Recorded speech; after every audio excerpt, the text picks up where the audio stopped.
What have we got for us today? Kakou amaka faasoa I vo'i tatou media watch. Yes, sure. So the first article that I have today is by Samoa Observer, article titled "The Prices of Kekepuaa: The Reality of Increasing Costs," by the editorial board. So this article discusses the recent price increases of kekepuaa at the Whangalei market in Samoa, where the cost has risen from $2 to $2.50. Store owners explain that the price hike is due to the rising cost of ingredients, including chicken and lamb. So they've used the small price change as a starting point. The article broadens its focus to highlight Samoa's growing cost of living crisis, they describe, and it describes how many families and small businesses are currently struggling.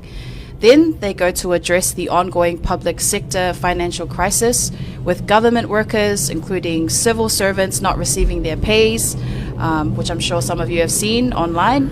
A state of emergency has been declared. So this article has suggested that the upcoming appropriation bill will set to be tabled in Parliament later in October may provide solutions, and it raises questions about whether the government will remove taxes on basic goods, lowering tariffs, and those kinds of things. So, yeah, that's what Samoa Observer has written. So, what have you find interesting in this? The article to you seems to be neutral, or what's the side that we need to, Well, I think, they've used the small price increase of the kekepuaa from $2 to $2.50, my apologies, at Whangalei market as a symbol of Samoa's rising cost of living. And then they've connected it, they've used that price range to bigger economic issues like the government salaries, budget shortfalls, and also a lack of response from leaders amid a declared state of emergency. So the problem that I found was that the price of the kekepuaa went up because of higher ingredient costs like chicken and other important goods. That's a market issue and not something directly caused by the government. So they're using very small things like price raise of kekepuaa to say, it's the government's fault. They're trying to find who is to blame, and of course, they're blaming fast. Yeah. Saya mai sungai le walanga issue o vainga ia le aru calculations ranga o fai pisingisi ka malo ma tulanga tau tupi. O le wa fa nga mai le tu singa le tau ke kekepuaa lima su sengele o si. Wa matua popole ai observer. O wa tonga tar so fuanga sa ma kekepuaa. Lima su sene mai le lua ta la sa ia le lua ta la lima. Ai o le talia nei fa tau kekepuaa ona o tonga ta le flawa mata o le moa o le fasipua o le uma meye ma moe pipi. Ale la o sa o mai le sa ngor tu si a maka mai le lima su sengele o si o kekepuaa ai uma enga. Ko ia malo. Ko ia malo. I ka kekepuaa. Ya se ia mai. Por mo fa barbaria ka kan kusi dai ko le. ole whaanga o kekepuaa e kau testify ai le kau mai lako sa bari fore fa pe o ke le lunga si kanga so fuanga sa mo na o fa afia nga fa makala e le mfenka ko control nga ka o menge pa fa me ba ku fa ole si le yo i sa mo le kekepuaa nga limsu sengere si nga le limsu sengere si compare la el pusa mamo le nga si se la ka la le nga si ya o se la pa sengele le si le pa sengere si a le nga fu pa sengere si ya arki ke po no winga o mo ka la bole o ke po nga ka la ku fa ka o ka la ni mo su mo ka la bol ka la ni mo su ke po ako ma fa le fengo kekepuaa ele fengo fie o menga fa ye o le afi o le kaimi o me o mala vaka il causa o kekepuaa le ka korkala Samoa al tau le kekepuaa ngai New Zealand o lima ka la ngai alo te fatoi New Zealand o lima ka a avela fa le Samoa o la usua ki e fai lau sua ke puaa ai le ai ole se ole mea o whaanga ke puaa ka mai la ko sa bali ia e ka ngo mai le a mai se mea wa ai wa fiu le o ki nga ka ringa le whaanga pusa moa ma le pusa pipi ma me o ro ma ka mai mea la e ka a mai mea le ai ko si le fia le e le se mea ko ka ngo fie Leo foi kako papa kiungi, mo me fangi. O lu fu lima kala, o le Samoa la se fu kala. Fe a ku ja so fa pe mo su lima kala. O mo kwa o ia. Ia a me ngi. Pe la vola ta ke fa nga malo. Ai ba le se po le la culpa de mi le fongo le ka penge ka le so auringa me. Ne fora o kala ngo mai le fonga le abisengo le tax mai imports me ba. So le se le kai ya o nga me. E silsila la la ngai tu o vainga le ana va pe fu sunga le ato o le vai so fo o le ata to o le ata halu ai loa I le fa manino ina lava o le tamau a inga sa o le fainga malo a me se foi le tulanga le proketi sa tau mai le tau sanga ato le ama tulanga silsila foi la tato ia le ua fai si tanga o le tongi a mata Samoa.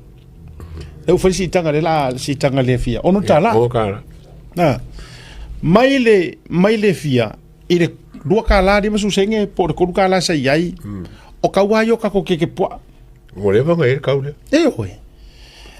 Ole tu lua tala li mai isa mo tu lo ile fa ke fa ko se kala yo le taula matua a. Ya o kede ka o ku ngo o ka ma fa ka ke puaa. O si voi kai mi ole tauro wa ye nei koru fa limar ka ur ke po ero no ngi mer ke po awo ka ma ur sfukala pato ero wale ya ta to ni usile nei ai o tua pata tua o mo nei tu singa ole tau ma faila vai sa ili se mea e tu wa ia ai le fai nga malo le ala o sa ur ke po a sa ke po. Anna, what else have we? Yeah, so I have another one, which is along the same kind of, blaming and finger pointing. So Samoa Observer posted this: fix the internal disturbance, normalcy is needed. The editorial board again. Just a short summary of the article. So they state that we're under an emergency, state of emergency, and the head of state declared because the government could no longer legally access treasury funds, threatening essential public services and unpaid salaries. So originally elections were scheduled for April 2026, with Parliament set to dissolve in January. But by forcing a budget failure, political actors, they call them political actors, accelerated that timeline, disrupting government services. The result, families are struggling, children are missing from school, and workers are walking off the job, all because of political maneuvering. They also say the head of state is correct in stating that there is an internal disturbance. It is a financial mess for the government because we are having to resort to declaring an emergency. Failing the budget was the fastest way to bring about an election. It looks like much thought was not put into it when the two parties that wanted an immediate change and to seize power decided to proceed with their move. Yeah, so I also remember when Fiame was doing her speech, Samoa Observer also pointed out an article. There was an article that Samoa Observer posted where Fiame said, but in line with good governance, I believed he should have stepped aside to face those charges. When others disagreed and questioned my leadership, the trust was broken. So now, they're still pushing this narrative that it was the power grab. It was greedy, lauli ale Leiataua. The whole before pre-elections, they were sharing this narrative that he was greedy. But I wanted to ask you guys, I know you've already covered it a bit, how you've said that,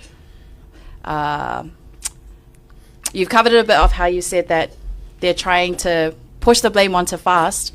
But what are your guys' thoughts on their statements about it, blaming it on the separation between how FAST and HRPP were trying to get a power grab during the elections? You want to go first? To me, it's not power grab. They're using the wrong term. The rule of law and kakou yai. Or kula fongo. Or kula fongo was solid kula fongo. War came kau in fa ngar kula fongo. Ongo wole fain ka fia ila ko. Wok solid kula fongo. So it's a said put power grab mole. Sis power mole ko nga me rubbish. O lenga kakou wo e fa kingo kula fongo. Onga yai me se mole au solid kula fongo yo yai. Solid kula fongo mo wafia me. No so fight on ma ko ongo. Aba ko mer ko iba. O solid kula fongo me nga Koe sau, koe fai kofi le caretaker, koe caretaker. Koe fai le sap. Ko kare ke lo me se inga fai. So, e kia uia. Ole kamu fai nga e ka funga nge kausi re kula fongo. E control me wa anga power control pa pengila ko ke fai ya. So it's said upure fa ngale la observa. It's got nothing to do with power crap or find the rule of law, but fasa sa or kula fongo. Inga ko fo isa mo I file mu. Le ka ko yenge. Le na tonua mana tua o fina unga nei mana me uma. E mafua mai. I le hungry o tangata tasi umia per power. Ana fai atu. E au ngā mea wa kukupu hana ma Leiataua. Ua tātou vaaima mai moa atu ai le atunu. O ai kongu au ngi kangaka. Le kangaka ngaola I le power. Yeah. E si le inga avaku le upuranga. O ai kongu atangata ua le ola I le toto tulou o le tino. A ua soifua I manga o ola le power. Ala lena tula I mai. So se fainga fa ake mo kalasi walau viviru wa watu foi wa pisi sa uni ma wa le lava foi tu lo fonga man ko ke do si kai me afsiri ko ya silo ya in mele fa mai sa uni sia ka I feel like I'm repeating myself over and wa fa afia fa makala ngai me wa ka ko wa ta mai uma mala malamba mai ka ko constitution mal tu la fono lai mangingo ai fainga ma lo le lei a le mafai loa o nga karikonguinga ko kai makulanga fa penga fai ngo fie ia me yese nga ia ai le sili fore se kai ele ole nga ele nga fai ngai me o sui par mia sui kai nga fai nga ongi foi fa ele tau nga mafua nga fa kulanga me ngai o nga e ia yo la to wa nga ile kai me ko kupu ai me ia peikai e o ai kai me kupu ele me le wale confidence wale ai se fa ku kuanga ai musu e ese o le mela le kula I mai o nga ka ngo filo le e fa o nga ni molianga mangi meia mana duala le wa se sila nei Samoa o le upu ale le taulangi nei le fionga de sa fa pito fai mai o le musu e o la auli aru ese ma o yo o nga molianga o le musu e fa ma vai o le musu e ama tulanga fa pena o ka ko mala malama o malava I ngei mea mai le I fou le mea lea o le mea fo inga kupu mai ai kai mo kuila epa o leva na tupu a ka ko wonge Yesu e fai pule ia sa ngofo fa sori kula fongo ko ngor parming o isi nga mali li wai kangaka fa venga fa inga ko inga me fa pena ale wingo le tala ele ia se sala ele I fa maungia ai e ia le mele nga fa maungia ya fia me o le mele nga fa maungia ua le fa ko inga langa paki that's a result ola ua ia le kali o le mele nga o le mele na tupu le aude le made to yes e pulea aka ngofo ai aru kanga fa ile morianga o hana e mafayanga e mafayanga o aru kai minga I official leo pesa o pese e mafayanga o aru moria oi oi fesili ua le tise vai o elo ko finga se ilonga ka le sa mala le fa masingo mo fa pe mai today we find you guilty o malo inga ka ai uma mai ko kongu me uma yanga avaku ya o ki o ka avale ki o ofisa o uma ko finga para la si uma mai lunga I fa so fu ale kuria uma vai o le mela le na la tupu ai tasi le mea na mautinoa o langa makua I o ele paki what is o mako fa ku kuanga ya oi so that is no different my le verdict al famasingo sila o ai fa fa masingo ngo kongor kokas ko kongor vang fa upfai o le sa fa uma ya members absolutely they are human beings to lo o fa masingo la o fa masingo they are also human beings they are the judge or judges more sorry nga kula fongo kanga kalokele o o kofu e fa masingo pe aso kula fongo ko wa member o lela wa find all my members ngai you fear me now mi mata afa we don't trust you anymore as our PM or as our leader what PM o menga Samoa ai musu o lela fear me fa kala le fa mai e musu la aulie o mai ar fasili sawa o ye ka kaunga ave ye le upulea it's her It is her